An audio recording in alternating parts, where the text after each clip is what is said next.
नमस्कार, स्वागत है आप सभी का एजुकेशन के एट6 में। रुख करते हैं बिहार की तरफ।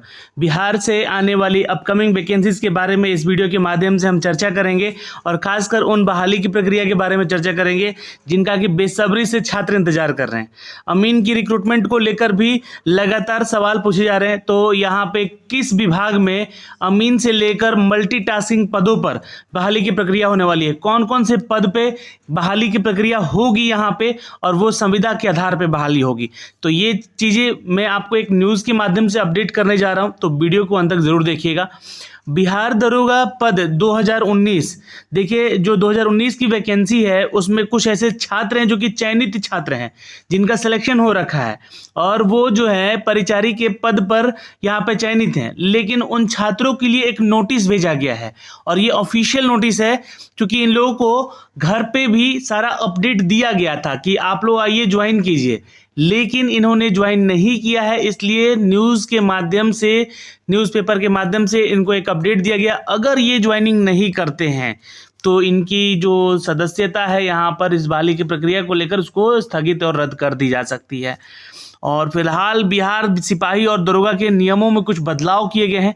क्या है वो बदलाव, जानेंगे इस वीडियो के माध्यम से। तो वीडियो थोड़ा बड़ा बनेगा तो क्षमा चाहेंगे। तो सबसे पहले बात करते हैं दोस्तों यहाँ पे बिहार के उन बहाली की प्रक्रियाओं के बारे में, लेकिन उससे पहले छोटा सा रिक्वेस्ट करूंगा कि प्लीज़ अभी चैनल को सब्सक्राइब कीजिए। अगर आप लोग यहाँ पे नए हैं चैनल पे तो प्लीज़ सब्सक्राइब कीजिए बेल आइकन दबा के, ताकि हर वीडियो का नोटिफिकेशन आप तक सबसे पहले पहुँचा सके। और टेलीग्राम का लिंक आप लोग को अबाउट में दिया हुआ है, वहां से जाकर टेलीग्राम भी ज्वाइन कीजिए। टेलीग्राम सर्च कर सकते हैं एजुकेशन के 86, चूंकि वहां पे ज्वाइन कीजिएगा तो आपको इसका पीडीएफ वगैरह सब कुछ शेयर कर देंगे। तो राज्य के 33 आयोजना पदाधिकारियों में 296 कर्मचारी किए जाएंगे नियुक्त।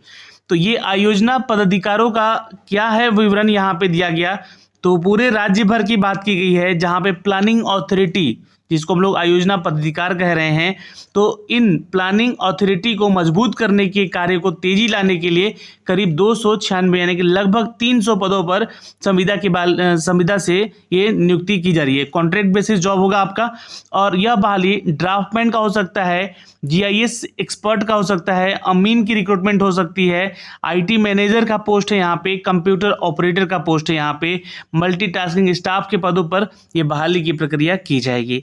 तो बिहार की अपकमिंग वैकेंसीज में ये 300 पद आने वाले हैं जो कि प्लानिंग अथॉरिटी को और मजबूत करेगा, जिसके लिए एक न्यूज़ अपडेट किया गया है। अब ये जो बहाली की प्रक्रिया है नगर विकास और आवास विभाग की तरफ से जो निजी एजेंसी है उनकी सेवाओं को लिया जाएगा, जिसमें कि इन छात्रों की बहाली यहाँ से की जाएगी। तो जॉब अपडेट में यहाँ पे कि अमीन से लेकर मल्टीटास्किंग स्टाफ तक की जो रिक्रूटमेंट है ये जल्द ही आपको की जाएगी, और इसका अपडेट कौन देगा, नगर विकास और आवास विभाग। तो यहाँ से आपको मिलेगा अपडेट। लेकिन पटना महानगर को अगर छोड़कर हर आयोजना पदाधिकारियों में बात करें तो एक एक पद, जैसे कि विभाग के प्रस्ताव में मुताबिक यहाँ पे ड्राफ्टमैन के 35, जीआईएस एक्सपर्ट के यहाँ पे 33, अमीन के 35, आईटी मैनेजर के 33, कंप्यूटर ऑपरेटर के 64 और मल्टीटास्किंग स्टाफ के कुल 96 पदों पर जो कॉन्ट्रैक्ट बेसिस पर बहाली का प्रस्ताव है यहाँ पे। इनमें ड्राफ्टमैन्स, जीआईएस एक्सपर्ट, अमीन, आईटी मैनेजर के पद पर पटना महानगर छोड़कर पदाधिकार में एक एक पद की बहाली की जाएगी। पटना महानगर में हम बात करेंगे ड्राफ्टमैन की और अमीन की, तो 3-3 पदों पर ये नियुक्ति यहाँ पे ली जाएगी। कौन कौन से वो जिले होंगे जो कि इसका लाभ उठा पाएंगे, जिनको यहाँ पे मिल पाएगा छात्रों को नौकरी, तो आरा है, अररिया है, औरंगाबाद है, बेगूसराय है, बेतिया है, ये सारे लिस्ट यहाँ पे दिए गए हैं। इन सभी जिलों में इनकी नियुक्ति की जाएगी। सभी प्राधिकारों में ये कंप्यूटर ऑपरेटर के 2-2 जबकि मल्टीटास्किंग स्टाफ के 3-3 पदों पर योग्य अभ्यर्थी की नियुक्ति की जाएगी। तो ये सारे जो रिक्रूटमेंट प्रोसेस है इसमें जो है लगभग जो विभाग को सालाना 8 करोड़ 15 लाख रुपए खर्च बैठता है। तो ये है नगर विकास और आवास विभाग की तरफ से आने वाली अपकमिंग वैकेंसी, जहाँ पे यहाँ पे 296 पदों के लिए नियुक्ति की प्रक्रिया आगे प्रोसीड की जाएगी। जब जैसे ही इसका ऑफिशियल नोटिफिकेशन आता है दोस्तों, हम आप तक जरूर साझा करेंगे और इनकी रिक्रूटमेंट के बारे में सारा डिटेल भी देंगे। हर एक पोस्ट के लिए अलग अलग यहाँ पे एलिजिबिलिटी क्राइटेरिया होती है, जिस एलिजिबिलिटी क्राइटेरिया के लेकर हम आपको विवरण भी दे चुके हैं पहले, और फिर आगे भी देंगे जब अगर इसका ऑफिशियल नोटिफिकेशन आता है। तो ये खबर जो है आज के ही 16 अप्रैल के न्यूज़पेपर से अपडेट की गई है, प्रभात खबर से। तो आप लोग भी जाके देख सकते हैं, या फिर इस PDF को मैं आप तक शेयर करूंगा, तो आप लोग जरूर वहां से चेक कर लीजिएगा। अगले अपडेट पे चलते हैं मित्रों। यहाँ पे अगला अपडेट है यहाँ पे उन छात्रों के लिए जो कि इस बार 2019 में, देखिए एडवर्टाइजमेंट संख्या 2019 का था, विज्ञापन संख्या, इसके अंतर्गत पुलिस अवर निरीक्षक और प्रारक्ष अवर निरीक्षक जो कि परिचारी का पद था, उस पर नियुक्ति हेतु तिरहुत प्रक्षेत्र के अंतर्गत और अनुशंसित अभ्यर्थियों में से निम्नलिखित में से 4 ऐसे अभ्यर्थी हैं जिनको कि गृह पते पर पुलिस अवर निरीक्षक के पद पर नियुक्ति हेतु संबंध में अग्रतर कार्रवाई हेतु वंचित कागजात को लेकर उपस्थित होने को पत्र भेजा गया था। तो ये 4 ऐसे महानुभाव हैं जो कि नौकरी लेकर नौकरी नहीं करना चाहते। तो भाई कारण बता दीजिए कि आप लोग कहीं जॉब पकड़ चुके हैं या जॉब हो चुकी है आपकी, या कोई और कारण है जिसके चलते आप लोग यहाँ पे नहीं जा रहे हैं। क्योंकि देखिए आपके चलते आयोग तो परेशान है ही, उन 4 छात्रों का चयन आप लोगों ने रोक दिया जिनका यहाँ सिलेक्शन हो सकता था। तो उनको पत्र भेजा गया था, परंतु अब तक वे उपस्थित नहीं हुए हैं, जिनमें से इन 4 के नाम हैं और रोल नंबर के सहित उनका नाम पता दिया गया है। और ये समाचार पत्रों के माध्यम से आप सभी छात्रों को सूचित किया जाता है यहाँ पे कि 1 सप्ताह के अंदर अपने सभी जो भी डॉक्यूमेंट्स हैं आपके यहाँ पे, इनको लेकर नियुक्ति मामले में अग्रतर यहाँ पे कार्रवाई हेतु यहाँ पे हस्ताक्षरित करें, कार्यालय पहुँचे और सुनिश्चित करें पहुंचकर पुलिस मुख्यालय पटना की तरफ से। ये पत्रांक आपको जारी किया गया आज के न्यूज़पेपर दैनिक जागरण से। तो ये एक अपडेट था दोस्तों उन छात्रों के लिए जो कि बिहार पुलिस उप महानिरीक्षक का कार्यालय की तरफ से अपडेट किया गया है। और ये अपडेट है उन 4 छात्रों के लिए जिनका कि बिहार दरोगा में हो चुका है चयन, और अभी तक उन्होंने अपनी ज्वाइनिंग का अपडेट नहीं दिया है। और इस PDF को मैं आपको अपने टेलीग्राम पर शेयर कर दूंगा, तो वहाँ से जाके इसको डाउनलोड करके आप लोग पढ़ सकते हैं जो इन छात्रों का चयन हुआ है यहाँ पे। अब बात करते हैं दोस्तों सचिवालय सहायक और सचिवालय क्लर्क की बहाली की प्रक्रियाओं के बारे में। तो आप लोगों को मैं सतर्क रहने के लिए पहले से बोलूँगा कि थोड़ा सतर्कता रखिए आप लोग, क्योंकि सचिवालय सहायक की भी वैकेंसी आई है, डेटा एंट्री ऑपरेटर है उसमें, और मलेरिया निरीक्षक का भी पद है उसमें, और कुछ और पद हैं जिसमें कि आप छात्र जो है आवेदन करेंगे, जो कि Bihar SSC CGL 3rd level के अंतर्गत आपकी चयन होगी। लेकिन आपको मैं एक अपडेट देना चाहूँगा कि ये सचिवालय में क्लर्क की बहाली के नाम पर 20 लाख रुपए की ठगी हुई है। आपको सतर्क इसलिए कर रहा हूँ क्योंकि आपको भी बरगलाने वाले लोग मिलेंगे। मैं तेरा सिलेक्शन करवा दूंगा, तुम्हारा चयन करवा दूंगा, PT से लेके मेंस तक का सेटिंग है अपना, और इतने रुपए लगेंगे।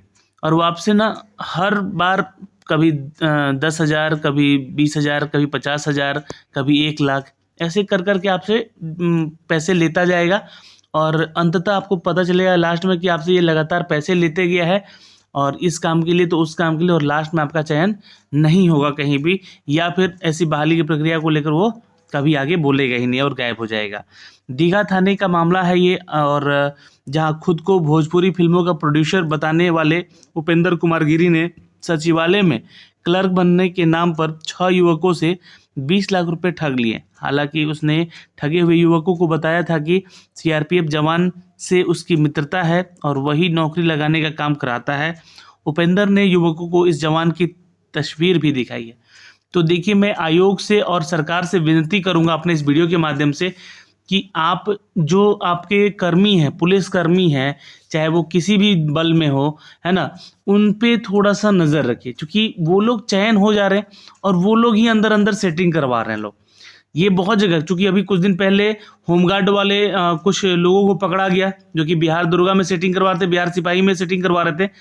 कुछ महिलाओं को भी पकड़ा गया था जो कि पहले से ही कार्यरत थी पुलिस विभाग में। कुछ ऐसे पुलिस कर्मियों का नाम आया जो कि खुद पहले नौकरी में है, अब वो नौकरी लगवा रहे हैं ऐसे पैसे ले लेकर। तो आयोग से और सरकार से विनती करूंगा कि ऐसे लोगों के ऊपर कार्रवाई करें, उनकी नौकरी पहले छीने, ताकि ये दूसरे लोगों का भविष्य ना खराब कर सके वहाँ पहुँचकर। तो ये एक रिक्वेस्ट रहेगा, आप लोग ज़्यादा से ज़्यादा वीडियो शेयर कीजिएगा तो शायद सरकार के कानों तक ये आवाज़ पहुँचेगी और कुछ ना कुछ तो उसका ज़रूर उपाय निकलेगा। और देखिए, इस मामले में अगर थाना पहुंचा है तो उपेंद्र ने इस जवान को 6 लाख रुपए कर्ज भी लिए थे। कर्ज की रकम चुकाने नहीं पड़ी, इसलिए लेन देन में ठगी का मामले सामने फंसना चाहता था। और थाना अध्यक्ष जो है राजकुमार पांडे ने बताया कि उपेंद्र के खिलाफ प्राथमिकी दर्ज कर ली गई है और सीआरपीएफ जवान के विरुद्ध में ठगी के संबंधित कोई साक्ष्य नहीं मिला अभी तक। तो ठगी के शिकार राहुल ने बताया कि उपेंद्र गिरी उसी के घर में पास रहता था और पड़ोसी होने की वजह से उसका पहचान हुआ था। तो ऐसे लोगों के चक्कर में आप लोग ना पड़े, क्योंकि ऐसे लोग जो है सिर्फ आपको बर्बाद कर सकते हैं। और नौकरी तो दूर की बात है, आज नौकरी लगवा भी देंगे अगर कहीं से जुगाड़ करके, तो जब कभी जांच बैठा पुलिस विभाग में या किसी भी विभाग में कि आपकी नियुक्ति कैसे हुई थी, उस समय आपको बाहर किया जा सकता है अगर आप फंसे तो। दोस्तों, एक खबर आ रही है यहाँ पे बिहार के दरोगा और पुलिस बहाली की प्रक्रियाओं को लेकर कुछ नियमों में बदलाव करने की बात की जा रही थी। तो नए नियम लागू होने से बड़े स्तर पर तबादला भी होगा यहाँ पे, क्योंकि राज्य भर में देखिए आपको बता दें कि पुलिस विभाग में जो संशोधन हो रहे हैं और ये संशोधन विधेयक 2022 को लेकर किया जा रहा है, जहाँ पे विधानमंडल से पारित होने के बाद इससे लागू होता है कि कई स्तर पर बड़े पुलिस महकमे में बदलाव किए जाएंगे। इसमें सभी जोन में व्यवस्था समाप्त कर के सभी जिलों में करीब 12 ऐसे रेंज है जिसमें कि विभाजित कर दिया गया है। और इसमें 4 बड़े रेंज में, जिसमें कि आईजी और शेष 8 रेंज में डीआईजी के पद बचे हुए हैं। और इससे लेकर जोनल आईजी के पद समाप्त हो जाएंगे, यानी कि जोनल आईजी का जो पोस्ट होता है उसको समाप्त किया जाएगा।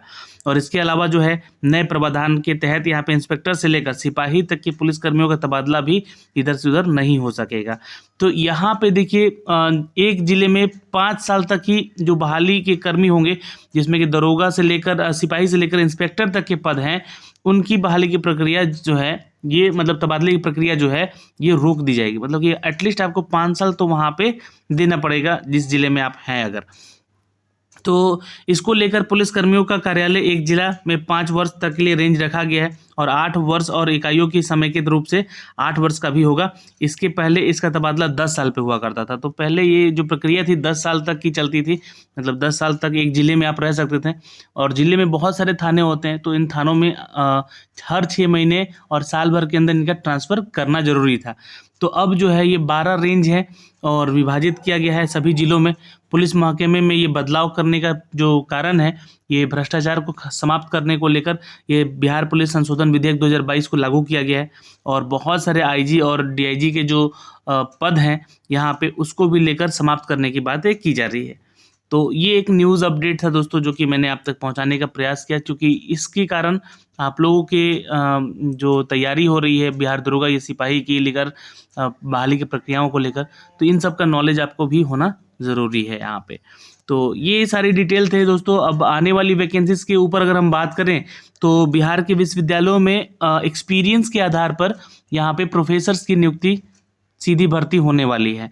तो जो भी यहाँ पे अपडेट आएगी मैं आप तक पहुँचाने का प्रयास करूँगा। लेकिन कुछ ऐसे क्षेत्र हैं जिसमें कि टीचर्स की रिक्रूटमेंट अभी तक बहुत कम हुई है, जिसमें कि व्यावसायिक शिक्षा की अगर हम बात करें, यानी कि इकोनॉमिक या फिर कॉमर्स की बात कर लें, तो मात्र 50% को ही यहाँ पे जोड़ने का लक्ष्य रखा गया है, जिस कारण से कुछ कोर्सेज में एक्सपीरियंस के साथ साथ इनका रिक्रूटमेंट नहीं हो पाता है। जैसे कि अगर हम बात करें दोस्तों अगर विश्वविद्यालयों की, तो दूसरे उच्च शिक्षण संस्थानों में आपको प्रोफेसर बनने का मौका तो मिल सकता है। पढ़ाई के साथ साथ यहाँ पे किसी ना किसी हुनर जो कि आपका स्किल होता है उसे जोड़ने का मुहिम में जुटा हुआ है शिक्षा मंत्रालय, और जल्द ही आपको ऐसे स्कीम से जोड़ेगा भी। और इसमें क्या होगा कि जो विशेषज्ञ होंगे, जिस टॉपिक पे स्पेशलिस्ट होते हैं, उनको मौका दिया जाएगा। और ये एक लंबा अनुभव, मतलब कि काफ़ी, जैसे कि अभी बिहार में ही जो विश्वविद्यालय स्कूलों में प्रधानाध्यापकों की वैकेंसी निकाली थी, उसमें देखा होगा आप लोगों ने कि 8 वर्ष का वहाँ पे मतलब एक्सपीरियंस मांगा गया है प्रधानाध्यापक में। तो उसी तरह से यहाँ पे प्रोफेसर्स की भी नियुक्तियों में ये लंबे अनुभव की मांग भी की जाएगी आप लोगों से।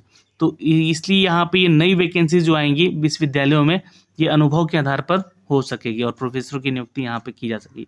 तो ये एक न्यूज़ अपडेट था यहाँ से। तो ये सारे डिटेल थे दोस्तों जो कि हमने आप तक पहुँचाए हैं अपने इस वीडियो के माध्यम से। प्लीज़ वीडियो को लाइक और शेयर ज़रूर करेंगे। धन्यवाद।